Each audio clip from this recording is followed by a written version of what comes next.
waa'ee keenya yoo itti dhiisan silaa naman dhiisu dubbi keenya takkan taan otoo jirruu akka hin jirre jiruu faana gargar baane itti dhiisne silaa gadin teenye walii gallee yookaan alaan gallee yeroo sanitti siyaasni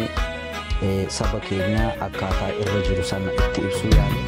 Waa'ee keenya yoo itti dhiisan sila naman dhiisu dubbii keenya takkan taane otoo jirru nu takkan jirre maal godhu akkan jirre jiruu faana gargar baane itti dhiisne sila gadin teenye walii gallee yookaan alaan gallee itti dhiisne sila gadin teenye walii gallee yookaan alaan gallee.